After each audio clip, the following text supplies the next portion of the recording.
नमस्कार दर्शक बंधु आज खबर रही सप्ताह पर्यंत राज्य में वर्षार संभावना रही एवं राजधानी रे बाणर भिभिषिका। दर्शक बंधु वीडियोटी को लाइक करंतु शेयर करंतु जदि आपण माने आम चैनल को नुआ करी देखुथिबे तेबे सब्सक्राइब करी पाखरे के बेल आइकन को प्रेस करी ऑल ऊपर क्लिक करिया जमा भी भूलिबेनी। चलंतु देरी न करी संपूर्ण खबर पर नजर पकाइबा। पाणीपाग विभाग रिपोर्ट अनुसार ओडिशा रे अधिक वर्षा होगा संभावना रही। दक्षिण ओडिशा रे रेड अलर्ट और उपकूल ऑरेंज अलर्ट जारी करा जायछि।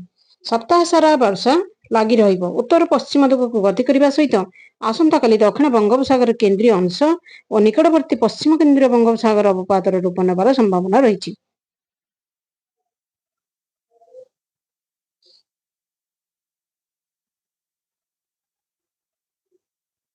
जदि आपण माने एही बळी लेटेस्ट ब्रेकिंग न्यूज देखा चाहती तेज आम चैनल सहित जोड़ी ही रुहतु। चैनल टी सब्सक्राइब करी पाखरे थिबा बेल आइकन को दबाई ऑल ऊपर क्लिक करिया जमा भी भूलिबेनी। जदि आपण ऑल ऊपर क्लिक करंती ताहले आपण चैनल माध्यम रे सटीक सूचना पाई परिबे। चलंतु डेरी न करी परवर्ती खबर को।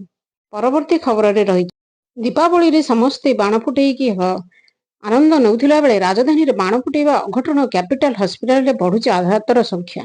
कहार हाथ कटिची तो कहार मुह फाटी जाइछि। एबे सुधा भर्ती हेलेनी 60 रु अधिक। आहतंक मध्य अधिक नाबालक थिबा सूचना। बालेश्वर रे मध्य अघटन घटिछि। एठी रखुछि ब्यूरो रिपोर्ट मा टीवी।